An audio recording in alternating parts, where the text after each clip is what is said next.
Hey Jasmine, so I'm going to show you how to register domain name, how to purchase it, because I don't have an option to do it for you, and also there's need for credit card to be placed there.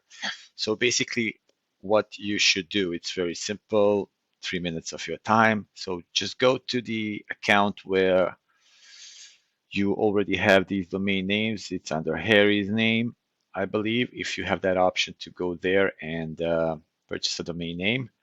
And once you go there, you will be seeing, I'm going to add that gtarealestateshop.ca to your cart.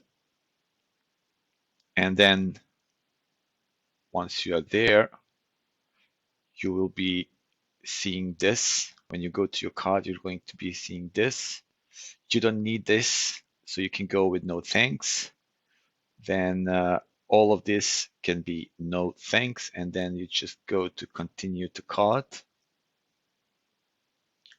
and then complete all of these information because I'm not sure what here should go because those are your information. After that, continue adding credit card and then GTA Real Estate Shop.ca will be registered and we are going to connect to our service. I honestly believe that this will help you to register this domain name. Please let me know if I may help further. Thank you. Have a great one.